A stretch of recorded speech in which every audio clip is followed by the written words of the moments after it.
Oke, kita mulai lagi ya, teman-teman semuanya para pencinta pengadaan di seluruh tanah air. Pada sesi kali ini kita akan belajar bersama terkait peraturan LKPP nomor 2 tahun 2021 tentang sayembara dan kontes ya. Sebelumnya beberapa peraturan LKPP sudah dibahas juga ya. Nah, ini kan ada 10 ya, juknis ataupun peraturan LKPP yang turunan dari perubahan Perpres 16 ya, yaitu Perpres 12 tahun 2021. Sebelum-sebelumnya sudah kita bahas terkait dikecualikan, terkait toko daring, terkait perencanaan ya. Nah, sekarang kita akan bahas terkait sayembara dan kontes, yaitu pada peraturan LKPP nomor 2 tahun 2021 tentang pedoman penyelenggaraan sayembara dan kontes. Oke, kita mulai. Kita mulai dengan definisi apa itu sayembara dan apa itu kontes. Pertama kita lihat dulu sayembara ya. Jadi sayembara dan kontes itu pada intinya merupakan kompetisi juga ya. Kompetisi, sama-sama kompetisi, kontes juga. Nah, ini munculnya sayembara dan kontes ini didasari ataupun dilatar belakangi karena kebutuhan barang jasa pemerintah telah berkembang ragam dan variasinya ya. Di antaranya kebutuhan akan output dari barang jasa dengan penilaian. Ya, penilaiannya fokus pada ide, gagasan, konsep, karya, hingga keunggulan atau kemampuan orang, perorangan, atau kelompok ya. Kemudian juga selain dari kebutuhan, mekanisme pemilihan terkait dengan pemenuhan kebutuhan ini tidak dapat dilakukan dengan pemilihan penyedia biasa seperti diatur dalam Perpres 16. Namun ya tentunya lebih tepat dilaksanakan dengan metode ini, yaitu sayembara atau kontes ya. Nah, apa ini sayembara atau kontes ini? Ya pada intinya ini merupakan kompetisi. Nah, apa yang membedakan sayembara dengan kontes? Kalau sayembara ini yang dikompetisikan adalah, maaf, kita tutup dulu. Kalau sayembara yang dikompetisikan adalah ide, gagasan, konsep ya. Jadi intinya yang dikompetisikan adalah ide, gagasan atau konsep. Kalau kontes yang dikompetisikan adalah keunggulan dan kemampuan tertentu. Nah, bedanya di mana? Nah, kalau sayembara ya, ini yang dimasukkan adalah bentuknya adalah proposal. Proposal nanti dokumennya berbentuk rancangan, tulisan, desain, dan atau bentuk lainnya. Ya, jadi ini berupa ide, gagasan, konsep, nanti bentuknya rancangan, tulisan, desain, dan atau bentuk lainnya. Proposal nanti yang dimasukkan. Nah, kalau kontes ini kompetisi keunggulan dan atau kemampuan tertentu. Nah, ini yang dimasukkan adalah karya atau kemampuan tertentu ya. Nah, karya ini bentuknya barang, kemudian kemampuan nanti kemampuan dari satu orang, orang perorangan atau beberapa orang dalam kelompok ya. Nah, jadi kalau kontes kompetisi keunggulan dan atau kemampuan tertentu dari karya ya atau kemampuan orang perorangan satu orang atau kemampuan kelompok berdasarkan tentunya dari dokumen yang sudah ditetapkan. Nah, itu ya. Jadi kalau sekali lagi kalau sayembara kompetisi dari ide, gagasan atau konsep, nanti yang dimasukkan adalah proposal, dokumen, rancangan, tulisan, desain atau bentuk lainnya. Nah, kalau kontes ini ya kompetisi dari karya, bentuknya karya dari barang tertentu atau kemampuan orang perorangan kelompok. Jelaskan ya. Nah, biasa contohnya misalkan kalau sayembara membuat desain gedung. Nah, ide, gagasan, konsep dari desain gedung tertentu. Kalau kontes, nah ini berarti yang dikompetisikan adalah barang atau kemampuan orang, perorangan atau berkelompok. Nah, nanti barangnya bisa berupa misalkan kalau yang umum misalkan kontes domba Garut, kontes ayam ketawa. Nah, itu barang berarti kan yang dimasukkan atau ya barang yang memiliki nilai seni dan sebagainya gitu ya. atau kemampuan orang, ya kemampuan orang, ya misalkan dalam mencari duta para wisata ataupun mojang jajaka dan sebagainya, ataupun kemampuan kelompok, nah itu dikonteskan. Itu secara umum ya, secara umum perbedaan kontes atau sayembara. Oke, selanjutnya sebelum ke persiapan, perencanaan, persiapan, pelaksanaan, kita lihat siapa saja pelaku dalam kontes ini. Nah, ini pelaku dalam sayembara atau kontes. Pertama ada PA-KPA. Nah, kalau PA-KPA ini secara umum memiliki tugas kewenangan sesuai dengan aturan undang-undangan di pengadaan barang jasa pemerintah. Jadi tidak ada yang spesifik, paling nanti spesifiknya lebih ke penetapan siapa yang menyelenggarakan sayembara kontes ini, yang mungkin melalui swakalola ya. Kemudian ada PPK, ada panitia. Nah, panitia lumayan banyak tugasnya, tim juri, tim teknis, dan peserta. Nah, PPK secara umum ini apa tugasnya di awal ya? Yaitu membuat draft kontrak dan menandatangani kontrak. Terus secara detail nanti ada beberapa tugas ya juga dalam persiapan dan pelaksanaannya, terutama dalam persiapan ya. Kemudian yang paling banyak tugasnya ini panitia ya. Dia menyusun dokumen, menyusun jadwal, kriteria penilaian, mengumumkan. Ya, ini seperti panitia pemilihan ya kalau dulu ya. Menerima pendaftaran, penjelasan, menerima proposal, melakukan evaluasi. Ini kayak pokjanya lah ya. Tapi bukan konteks pemilihan penyedia nih, konteksnya konteks sayembara. Evaluasi, memfasilitasi penjurian oleh tim juri, mengumumkan pemenang, dan melaporkan hasil kepada PPK. Atau membatalkan status pemenang apabila ada pelanggaran hak cipta ya atau kekayaan intelektual. Ya, ini panitia. Kemudian ada tim juri. Ada tim juri. Nah, tim juri ini lebih ke teknis ya, melakukan penilaian, jadi membantu panitia nih dalam melakukan penilaian, menetapkan pemenang. Nah, kemudian si tim juri ini minimal 3 orang ya. Nah, minimal 3 orang, bisa ditambah sesuai dengan kompleksitas dari sayembara kontes yang dilakukan. Kemudian bisa dibantu oleh tim teknis ya. Nah, tim teknis ini apabila ada hal-hal yang lebih teknis terkait pelaksanaan sayembara kontes, tugasnya membantu panitia dalam penjelasan dan membantu juri dalam penilaian. Nah, jadi yang melakukan penilaian tim juri ini ya. Kalau panitia hanya menyelenggarakan pelaksanaan, penilaian tim juri, tapi dibantu juga oleh tim teknis. Kalau peserta tentunya ya ini bisa orang perseorangan atau sekelompok orang yang mendaftar, yang menyampaikan proposalnya untuk sayembara ataupun menyampaikan karyanya, ya menyampaikan datanya untuk pelaksanaan kontes. Nah, ini para pelakunya di dalam kontes sayembara.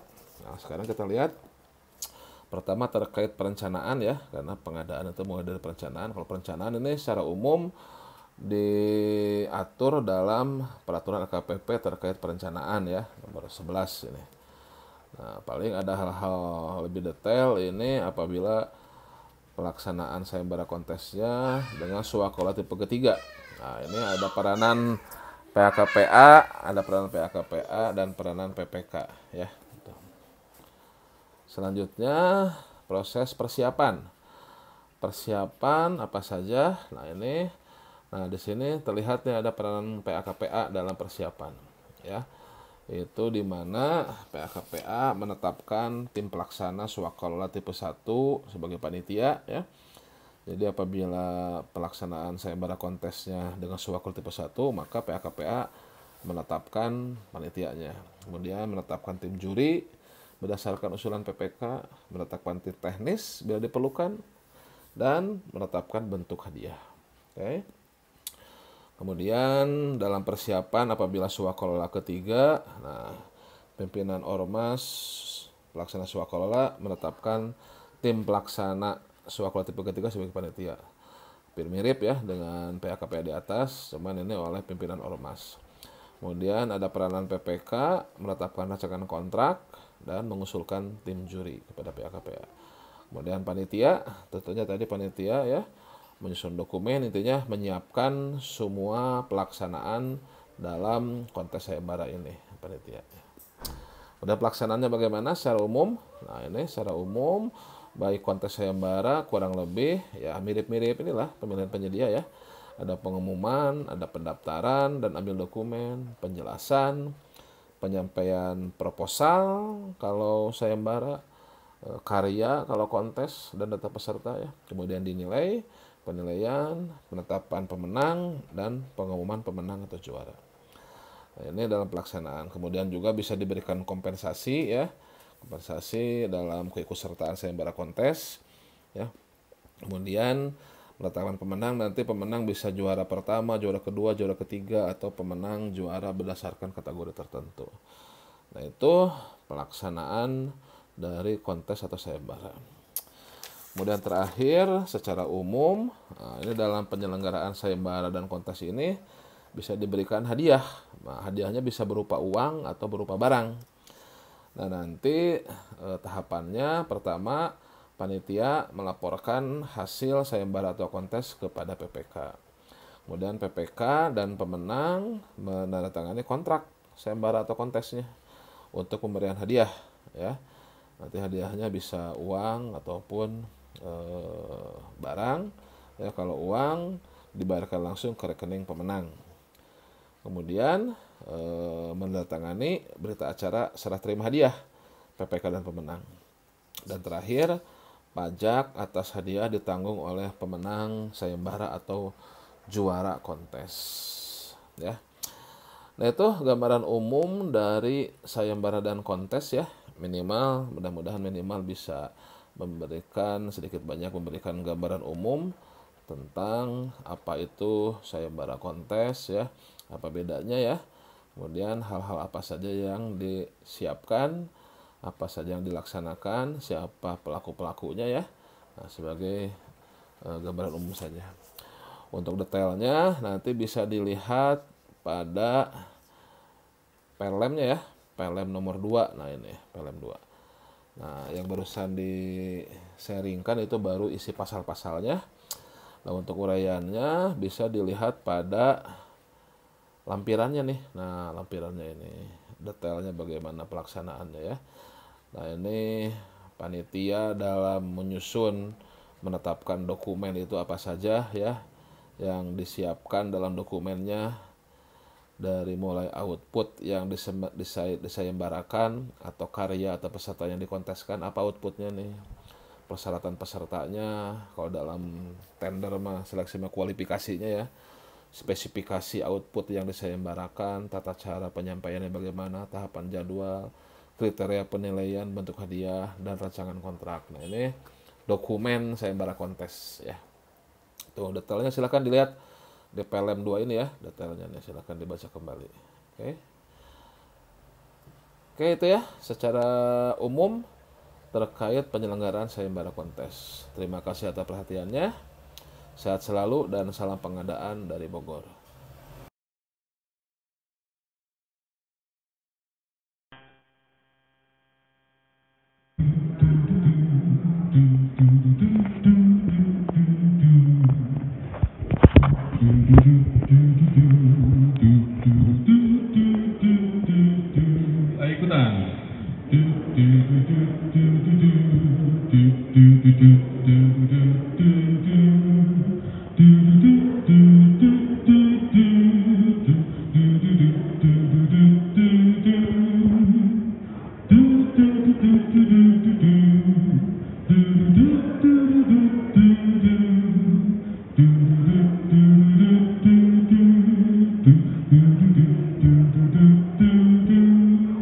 Nanti 2 kali, kita bareng-bareng ya.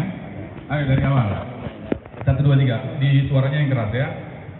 1, 2, 3. Kami insan pegadaan terampil berkeahlian, belajar berbagi bekerja, junjung prinsip mulia. Hey!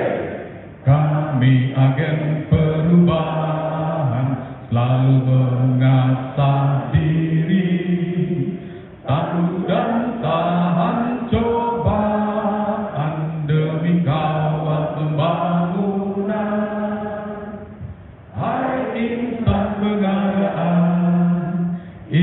inilah pentingmu.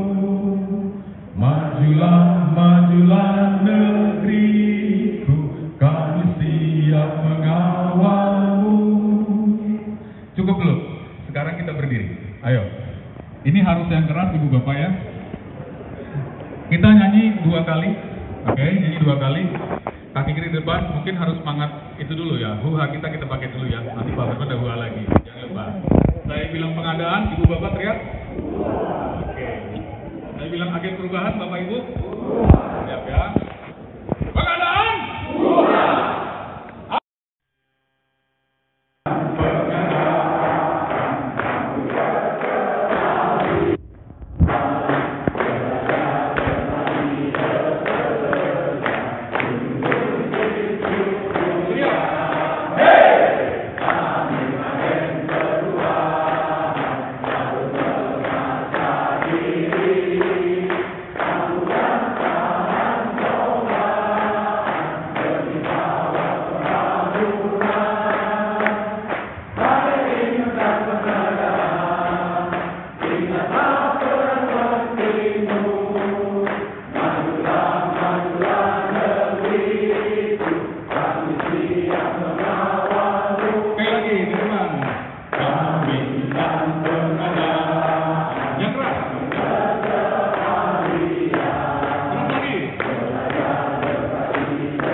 Terima kasih, tepuk tangan untuk kita semua.